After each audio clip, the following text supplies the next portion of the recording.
If your product or service does not provide a solution to the market's problems, then it is not marketing. I got into marketing when I was still in my early teens. Wow. And I was already in marketing, and I became a senior manager, a general manager in my late 20s. I taught in Namibia, I taught in South Africa, I taught in the UK. Now I'm teaching here in the USA. I think selling and marketing must be taught in schools, particularly selling. We have neglected selling, but selling is a skill.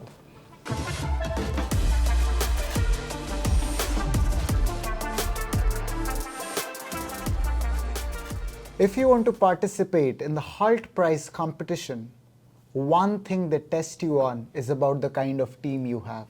It's very important to have a very strong team with people coming from various backgrounds and various experience levels. So this podcast is very important because we are talking about how to form a team, how to manage a team, and how to successfully compete in Hult prize competition, and also in any entrepreneurial pursuit that you have by having a very strong team. So, lights, camera, business. One of the most important aspects of business is making a product. Well, okay, you can make a product. You can be a scientist, you can make a product.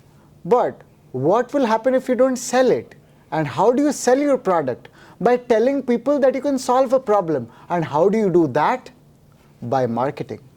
Therefore, the second episode of this podcast, we will be talking about how to market your product. We will be discussing about what marketing strategies can you apply as a budding startup. Welcome, Africa. It's a pleasure having you on here. So, lights, camera, business. Thank you, and thank you, Lucky, for this invitation. I'm so excited. My first question to you will be, you have been in the industry, you have been working with marketing and marketing students, marketing researchers, and people who are connected to marketing since last decade, if I'm not wrong? More than a decade. More than a decade. Yeah. So, is marketing an easy job? Well, I'll tell you one thing, Lokik. I think that's the perception from many people. They think marketing is an easy job. In fact, you ask anyone who's doing engineering, biology, chemistry, anyone who's doing any subject, they think marketing is an easy job, but it's not. It's not. The reason why many companies pay senior executives in marketing a lot of money is because they know it's not an easy job. If it was an easy job, everybody would do it. But I'll tell you, marketing is broad. It is not just about selling products. It's about doing research and understanding exactly what the consumers want. And like you mentioned at the beginning of this podcast, you mentioned that it is about providing a solution to a problem. If your product or service does not provide a solution to the market's problems, then it is not marketing. Marketing is about providing a solution to the market's problems, and that takes a lot of effort. Right. Yes. We say that students, my classmates have this conception that the main thing as a marketer we can do is make a good poster in Canva. But I'm sure there is many more things to that. So as a startup, right? As a startup who are not sure where they should begin their marketing process from, what should be their first process, step one, to market their product or service they are trying to introduce in the market? Well, I think it's important that an entrepreneur, worth his salt should be able to, first of all, understand what consumers want. And that is the role of research. Research is very important in providing us with that answer to say what exactly do consumers want. Because once you know what consumers want, you'll be able to go back and then develop a product or a service that satisfies them. I think one guru in marketing, Philip Kotler, said, the role of marketing is to provide value. In other words, you're trying to find a solution that consumers want to an extent that once you find this solution, consumers will buy a product more. However, what I see is that many entrepreneurs, they don't understand this very important fact. They think it's about providing anything and supplying anything to the market. That's not the point. The point is, are you coming up with a service or a product that is laden with value. Right. It is about exchanging value. You want the money, but there must be value for your money. And that is the starting point. I think the rest is going to fall into place. Once you identify a product or service that is laden with value, the next thing is for you to exchange. And I think the exchange process is going to take place in a much more smoother way, to an extent that you can start making money from the word go. Marketing has evolved over time. Yeah. There was a time when we used to market our products through a newspaper, through Yes. news channel, Yeah. through TV ads, but Yeah. now barely anyone watches TV. Yeah. So what's the form of marketing that's in trend right now? Well, look, I think that's a very interesting point that you're making. I got into marketing when I was still in my early teens. Wow. And I was already in marketing, and I became a senior manager, a general manager, in my late 20s. And Wow. What you mentioned is very true. I used to sell without a cell phone. I used to sell without no laptop, nothing. And the only media that we used then was television and newspapers, as you mentioned. And this is not a long time ago. We're talking about 1980s, 89, thereabout. Of course, that's about 30 years ago. But here we are. If you go television, if you go newspaper, you won't sell anything. Yeah. And I think the majority of consumers now are digital savvy. They want to see products, things happening on digital platforms. So that transition tells us that marketing is evolving, and the evolution of marketing is very important for any entrepreneur with the title, to make sure that you think about selling using digital platforms, and digital marketing is becoming an in thing.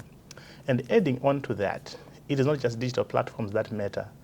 It is you understanding what exactly do consumers want, what I call data-driven marketing. Wow. You must be able to collect data that really is so tiny but very important to understand exactly what is that consumers are looking for. Think about someone who wants to buy a pair of shoes. Perhaps they're excited by the logo, the Nike logo, but how do you get to find out what consumers want? Right. Digital marketing is enabled by analytics. Any platform that you see these days, there is an analytic that helps to understand what consumers are looking for, and that can help you to then sell products effectively. So I'm talking about data-driven marketing. Forget about digital marketing on its own. We need to infuse data-driven marketing. We need to understand the numbers. Why are consumers buying from me? What is that they're looking for?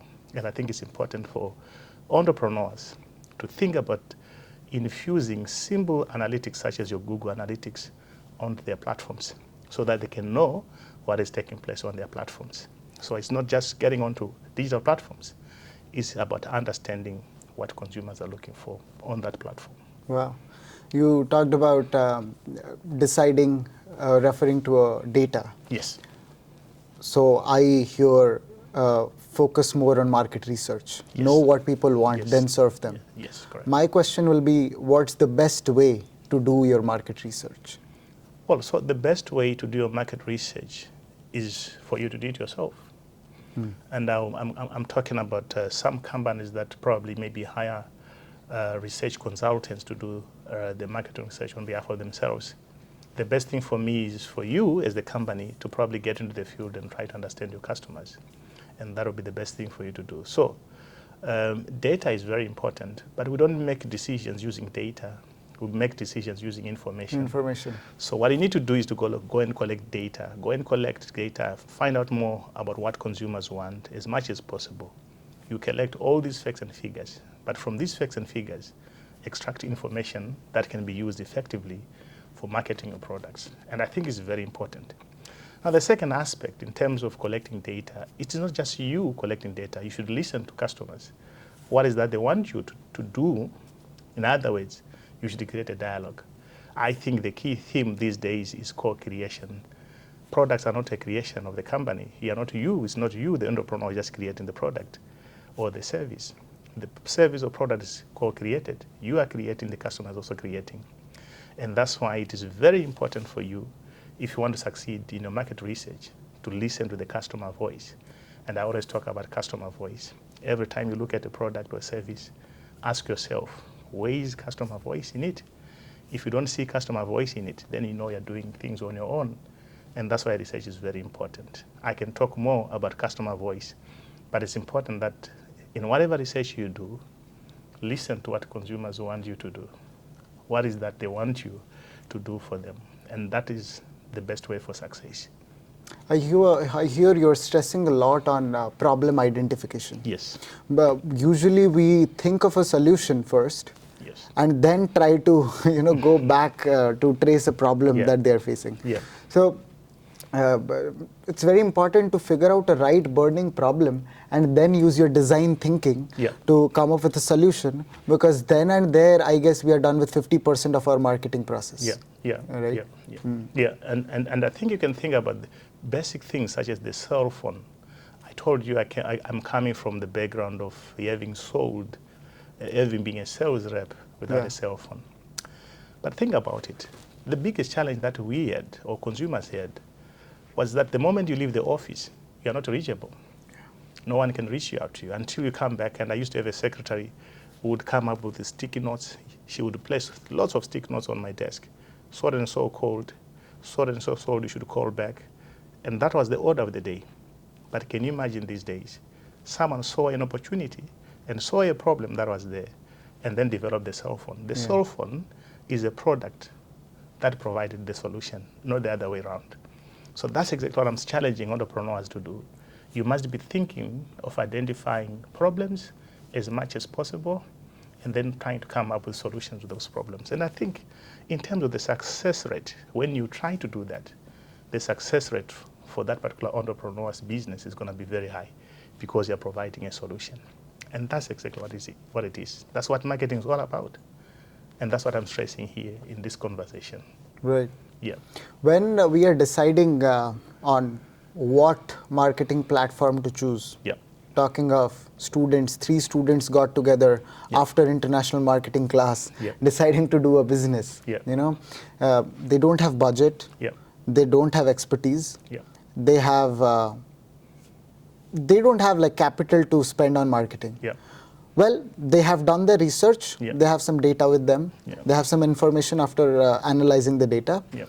Now, you talked about digital marketing after data-driven marketing. Yeah. So can you expand a little bit on like what are the types of digital marketing and what should a student with less capital, less expertise opt for? Yeah, so you should understand that not all media is paid for. Right. And that's why I think social media is the in thing. Anyway, if you are a company running any business and you're not on social media, then your marketing is not complete.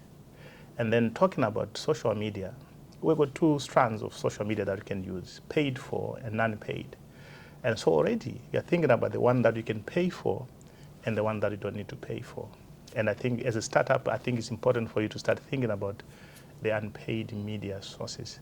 You can open up your Facebook platform right now. You don't need to pay just an account, and that's it. You go on, and then from there you can actually succeed.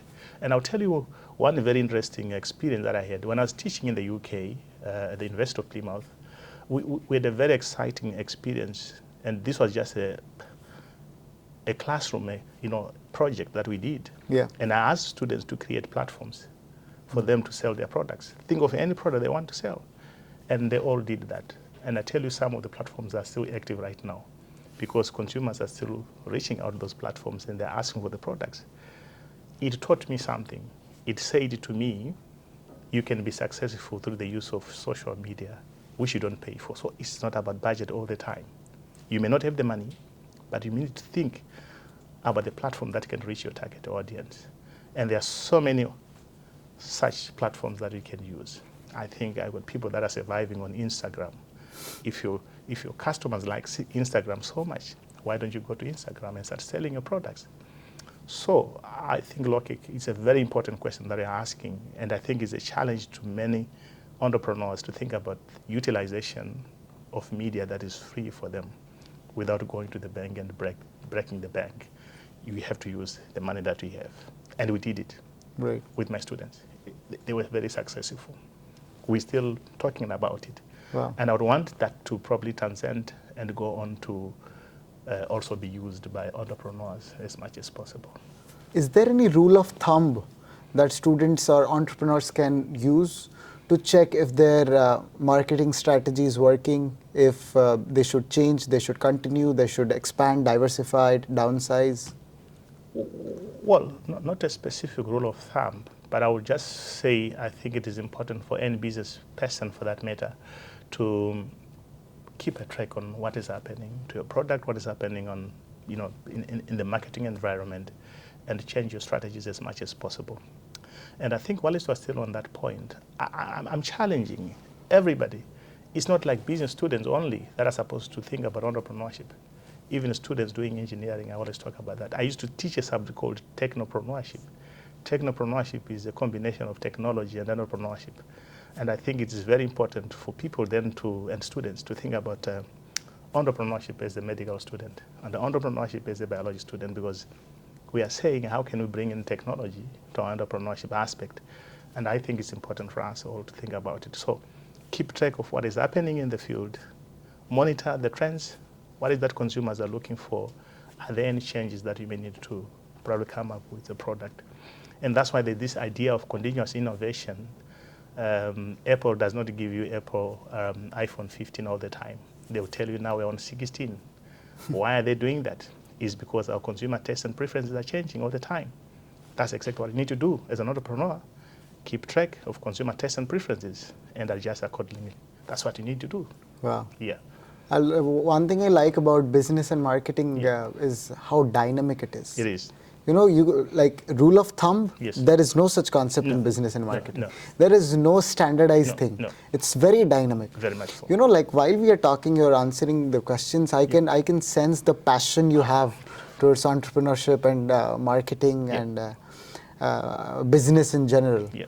And you also mentioned that you worked as a sales representative in the early 80s or early 90s, right? Yes. Yeah. Then you again pivoted back to academia. Yeah. So what was that, what was that motivation for you to again pursue academia and spend time with students instead of in the industry? Yeah, so Lokik, I'll tell you one thing that I saw. As a general manager, I used to receive students coming from universities, coming for internship. I was the first port of call for them, whether to take them on board or not. And what really disappointed me was the lack of practice. There was a lot of theory in our students, to an extent that I felt there's some that is missing in our classrooms. So because of that, I think I have a role to play in the classroom. Right. Take, for example, I asked one student who was coming for an advertising position, and then I asked, and of course, indeed, I got the job. And ever since, I have not looked back. I taught in Namibia, I taught in South Africa, I taught in the UK. Now I'm teaching here in the USA. It's very important, I think, the classroom should be a platform for us to teach students practice so that they can go and become practitioners. I hate theory. Theory is good, but I don't like to emphasize on theory. Every time I'm thinking, how best can I teach my students so that they can see how things should be done. So the other day I was teaching about the levels of a product. And what I did was to bring in an iron. I brought in a tablet of soap into the classroom, and students started laughing at me. Why are you bringing an iron? And then I said, I can only teach the levels of a product when you guys can see a product. And when I told them that I stole those items, my wife did not know that I had taken an iron and some. They really loved it. But that is me. I felt this is too theoretical if I just talk about the levels of product, there's a core product, and then I said, okay, how do they see it? So I said, I'm circling around. They are looking at the product. They're not just looking at something else, which is so abstract.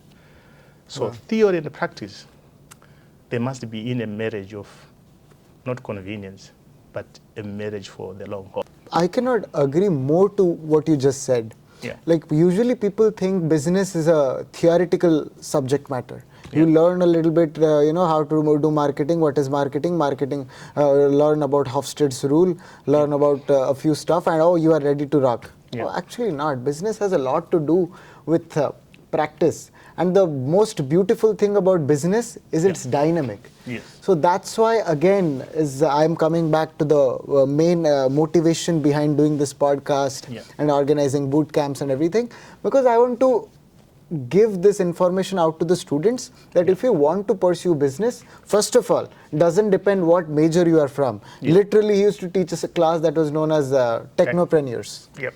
And secondly, this is practice. You cannot learn how to do a business sitting in a classroom. No.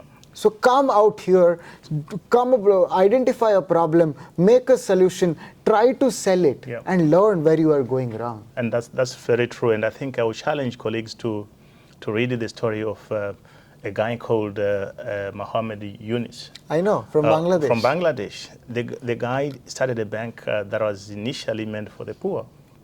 And just think about it, who would want to come up with a bank that focuses on the poor? They cannot pay back the loans and stuff like that. But Grameen Bank became one of the biggest banks, and I think it's a classical case study in business, where he identified a solution to an existing problem by making sure that people that do not probably qualify for big loans, they can come and then borrow money from his bank. And I think it's a very interesting case where we are saying it doesn't matter.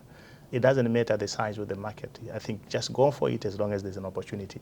And I think it is the commitment that we see once you identify an opportunity. Be committed as much as possible and make sure that you follow through your efforts and make sure that you keep on trying to do better. And that's why Grameen Bank is just one of those classical banks in Bangladesh. What is that one book you would suggest to our viewers and to me as your student that I can read as a budding entrepreneur who is trying to figure out what kind of marketing should I do, what should be my motivation, what strategy should I apply? Yeah, well, look, I like to start about globalization because we're living in a global world. And to that extent, I would challenge anybody to read a book by Joseph Stiglitz called Globalization and Its Discontents.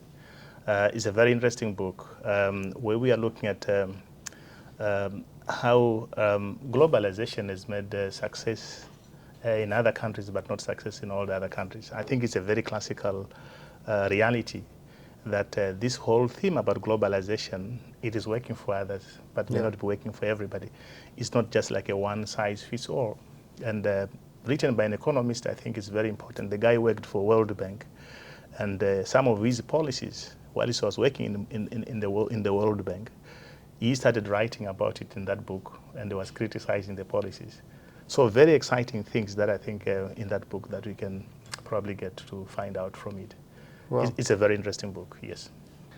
Have you ever had an experience where you came up with a marketing strategy and unfortunately it failed? Yeah. What was your next plan of action after that? Yeah, well, marketing strategies are not, they fail. That's why it's a strategy, it's a game plan. I think when Manchester United plays Manchester City, the intention is not to fail. They intend to win. I support Manchester United, sorry. But when they play Man City, they are not planning to fail. No one plans to fail. They come up with a strategy to succeed. And I've got so many numerous examples of strategies which failed in marketing. But that does not deter you as an entrepreneur. I think classically, there was a time when I led my team to promote a product that we had just bought from India. It was from a company called Mahindra. We had bought these tractors, and apparently there was a perception issue. We advertised in all the newspapers, on radio and television. I appeared on television several times promoting the brand. But because the market had perceptional issues, it was so difficult. They were used to the Massey Fergusons, the Ford, and nothing like Mahindra. But when the first farmer started using Mahindra, and we used him as a testimony, then many farmers started buying the Mahindra brand to an extent that even now in Zimbabwe, Mahindra is doing very well. So I think that's a classical case where failure, first, we experienced a lot of failure. We used a lot of money, but through perseverance and finding exactly what consumers were worried about and trying to allay those fears, because consumers always have fears, but I think it's your responsibility as an entrepreneur to then allay the fears as much as possible. And I think that's to me a classical case of how a seemingly unsuccessful strategy became so successful after identifying what the consumers are afraid of. Wow. Yes. So what I hear is the end of one strategy is not a dead end, Oh, but it beautiful. works as a seed to Beautiful. maybe the second strategy that can make your company Beautiful, successful. beautiful. Olik, my professor used to say you can count the number of seeds in an apple, but you cannot count the number of apples in a seed. And for me, that's a classical case. You know, as much as you can count the number of seeds in an apple, you cannot count the number of apples in each seed. In other words, I think the willpower is very important. Whatever determination that we have is the one that drives companies. And as an entrepreneur and a senior executive for that matter, an executive for a company, one thing that you need to lose is the willpower to do more and do better, because success is guaranteed. And that's what I did with my team. And all these accolades, it's not about me, it is about team spirit. And I think that's one thing that we teach students in the classroom, that success is never a one-man band. Success is a child of many fathers. And that's what we always think about. Teamwork is very important in everything that you do as an entrepreneur. And I always teach students that I think it's important for you to demonstrate teamwork. And that's what we also teach in the classroom. Right. Yes. We had Becky Justice in our last episode. Yeah. And we were talking about team and how important it is to talk about things, how to have proper communication, Yes. and how to make sure that there is no communication gap within your team. And again, you brought it up. Oh, beautiful. So I'm just like, I'm sitting here, Yeah. calm and quiet, listening to you, but Yeah. inside I'm dancing. Oh, I'm just, like relishing all the information Yeah. that I have been receiving since last 4 years and how they're interconnected. Yes. It's like, because two person cannot lie. Oh. Two people cannot lie. Either they have talked beforehand, or there is some standardization to it. There is some practicality to it. True, Right? true, 100%. And I totally agree. I totally agree. And I think what we teach here is business. And business, like I'm saying, there are so many parts that come together. There's Right. accounting, there's you're talking about marketing, and that's why I'm saying everything comes together to drive a business. If you just think about it, yes. Yeah. Then my question will be about people from different majors. Since you mentioned about technopreneurship Yep. class, Yep. I sense that you have this desire to invite people from across different majors Yep. and backgrounds to take up to entrepreneurship. Yes. What would you tell them who are from engineering, who are from biochem or neuroscience, Yep. psychology, and have this perception that business is only for business majors? Oh, come on, come on. I'm a living example of these students who thought as the same. Like I will tell you, I was teaching students who were doing pharmacy Oh, and mechanical engineering, electrical engineering. Those were my students. And technopreneurship used to be a common subject for all. You would not succeed. You would not get a certificate until you have done technopreneurship. So I was just teaching the whole school. I was teaching the whole university. So my classes were made up of about 500 students, 600 students in a classroom, because basically everybody will have to take technopreneurship. And guess what? Some students will come to me and then say, but say, why do you force us to come and do a subject such as technopreneurship? I came here for pharmacy, not and electrical engineering. But guess what? When they completed the courses, and the majority of them are running their own businesses, they all send their emails to me. I have got lots of emails, still receiving those emails. They're saying, of all the subjects that I came to do at the university, the most important one of them is technopreneurship, because it teaches me to make money. At the end of the day, you're doing pharmacy, but what you need is money. Are you making the money? So one of them, they're running their pharmacies, but they're using the skills they obtained from technopreneurship to run their business successfully. So I'm challenging anyone who has got a different perception about business and entrepreneurship for that matter, that I think is important for you to take up a course in entrepreneurship, because it teaches you to become innovative. It teaches you how to make money. And we all want money. Money is exciting. I love money so much. And I think anybody wants money. Yeah. So that's what I can say in short. But I'm a living example of students who have come through my hands, coming from. What's the difference between marketing and advertising? Yeah. Well, that's an interesting one. In fact, I think every time I take up a class in marketing, I start with that question. And I think the majority of students, they think that marketing and advertising are the same. But like I always tell you, I think advertising is the vehicle that allows us to communicate and just an element of promotion. And it can never be equated to marketing. I think marketing is the mother, and advertising is just an element. It doesn't even qualify to become a child of marketing. But it is what we see every day, to an extent that people now think that marketing is all about advertising. And this is the misconception that we have, and to an extent that everybody thinks that marketers' role is just basically to advertise. Advertising is only a communication vehicle that we use in marketing. So marketing is broad.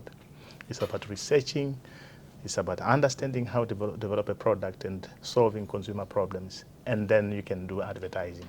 So you can imagine that's a big difference.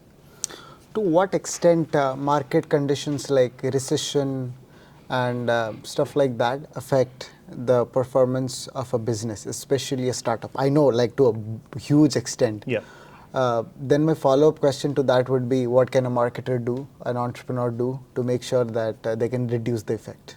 Yeah, in fact, there are so many factors that can affect a business. It's not just recession. I think we're coming from the COVID period that has affected many companies. I think 2007, again, with the global financial crisis, which affected so many companies.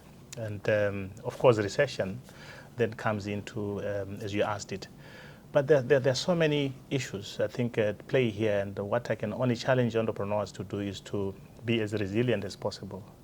Without resilience, you can then easily collapse. So many companies did not come back after COVID simply because their resilience was weak. I think classical cases, if you look at even universities, we lost so many universities. I was teaching in the UK and I discovered that the student numbers dropped.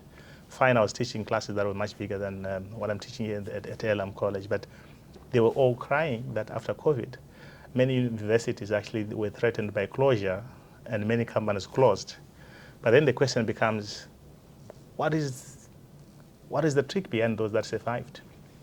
What is the secret behind those that survived? I think the secret lies in you being very dynamic and also being able to analyze what's happening in the environment. And if you don't analyze what is happening in the environment and changing your strategies accordingly, then every window of change will blow you away. And I think being blown away by every window of change is the saddest part of business. I think it is important that we keep on monitoring what is happening in our environments as much as possible and that come up with new strategies as quickly as possible. I think in strategy, you talk of what is called the boiling frog syndrome, how you kill a frog by simply changing the temperature around it without it even giving a fight. And I think that's what we can think about maybe in business, that you can kill a very big organization because it's not monitoring what's happening around it. So I think it is important. Keep on monitoring what's happening in the business environment. Come up with new strategies that speak to what consumers want as much as possible. If it means scaling down, you do so, but with the intention of revamping your business. That's what I can say. Yeah. Wow. When I think of marketing or sales, this one person comes to my mind, and he's like a hero in marketing, you can say, Steve Jobs. Yeah. He used to sell things in a way that would just, I would like, well, you get down the stage, I would go and buy that stuff from you. Yeah. What was his uniqueness? What was his unique approach? Well, I think Steve Jobs taught us a lot of things about marketing to an extent that I think when I give you a laptop to sell it to me, you probably won't be able to sell it to me convincingly because, but if you listen to what Steve Jobs says, he says, don't waste time selling product attributes. Sell the solution, sell the benefits of the product. And I think it's important that every time you're confronted with that situation of selling, I think it's important for you to sell the benefits. I can give you an example. If you're selling vehicles or motor vehicles, it's not about the color of the vehicle, it's not about the brand of the vehicle, it's about the solution that the vehicle provides. You think about safety, think about the status that comes along with it. And many of us as consumers, we value status so much to an extent that you would rather focus on status than anything else because those are the benefits that the consumer is looking for. So one of the key lessons that we learned from him, and I think is very important, I always emphasize to my students that when you're selling a product, focus on the benefits of the product. Otherwise, you spend a whole lot of time talking about things that does not embrace the consumer. And that's exciting. I was listening, I watched so many of his videos. And he said at one time he went to buy a vehicle and this sales rep started talking about ABS and braking system, the steering system is power, it's a power steering. That's not what the consumer is looking for. The consumer is not looking for a power steering. The consumer is looking for a solution. So he went to this sales rep, he did not waste his time. And by then, Steve Jobs was a young boy, and he said, look at this vehicle, it gives you status. All the girls on campus will scream for you. And for him, he said, that's exactly what I was looking for. Something that gives me status and everybody can look at me. He bought the vehicle. You can imagine. So that's exactly what I'm saying, is that you're selling the benefits. The benefits are more exciting to us than anything else. And that's a lesson for marketing. And that's a lesson for marketing to an extent that I used to teach students and teaching my own sales reps how to sell well. And selling well is about not wasting time. Sometimes in marketing and selling, you should also be able to read the telltale signs. The customer is saying, I'm ready, and you keep on talking. So a sales rep is one person who knows how to read facial expressions. Is the customer ready to sign the deal? Perhaps you keep on talking when the customer is saying, I'm ready. Sign the deal, and here's the money. So that's what is very important. I don't know how many jerseys I've worn for different football teams. When I know that I'm meeting a CEO of Manchester United, I'll wear a Manchester United jersey. But the next day you see me wearing a Man City jersey. Make no mistake. The CEO of this company, I have already done my research. Yeah. He supports Man City so much, or he supports Liverpool so much. So I had all the jerseys of the big football teams. You know why? Because I knew. The moment I walk into his office wearing a Liverpool jersey, oh, come on, are you Liverpool? Yes, I say, hey, I'm Liverpool. I know my heart is Man U. Yeah. I get the order, I walk out. I think selling and marketing must be taught in schools, particularly selling. We have neglected selling, but selling is a skill. And I think it's important that we revise our curricula to bring in selling and sales management. It's a very important subject. Since we are talking about sales, many a times people compromise with their ethics in order to make the sale. Yeah. They say lies, or they make up some data, or they just don't care about if the impact it's going to have in the society is positive or negative. Yeah. So, what would you say? What's the importance of ethics in sales? Well, I think, Loki, that's a very important question. I always talk of responsible marketing and ethical marketing. I'm not one person who is excited of selling deceptively. I don't like that. And deceptive selling for me doesn't work. I think it's important for you to be as honest as possible. And lies don't have got short legs. Tomorrow you're going to be caught because they don't take you far. And what we just do in marketing is to playing around sometimes with your mind. And I can give you a classical example, what I was teaching yesterday about psychological pricing. You would see if you walk into a shop, the pricing is always $5.99 and not $6. Why?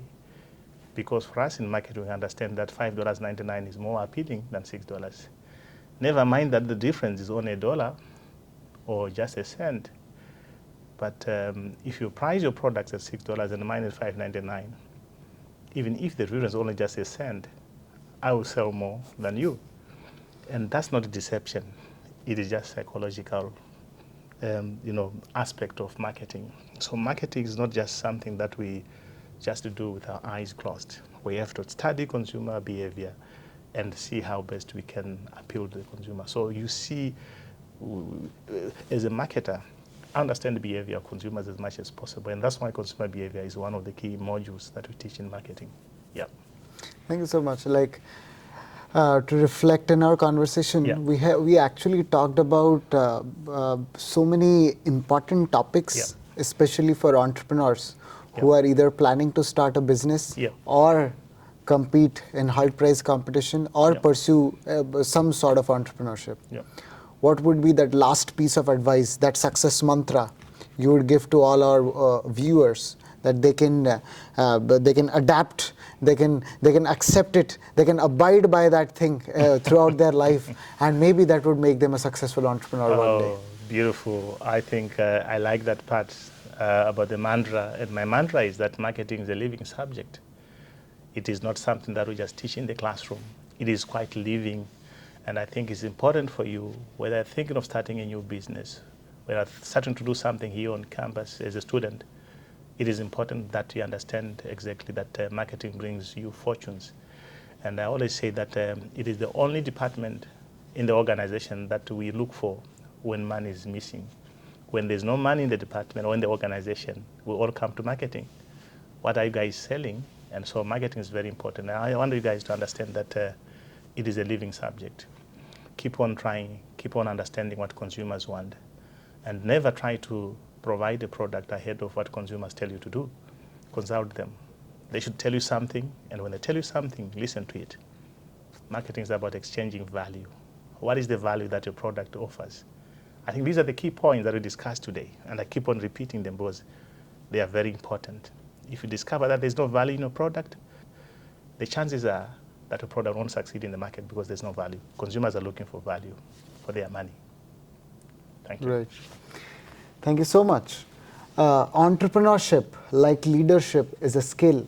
Selling is a skill that you need to learn. Doesn't matter what major or what background you are from. My dear friends, don't hesitate. Start a business and make that much needed social impact. Thank you so much.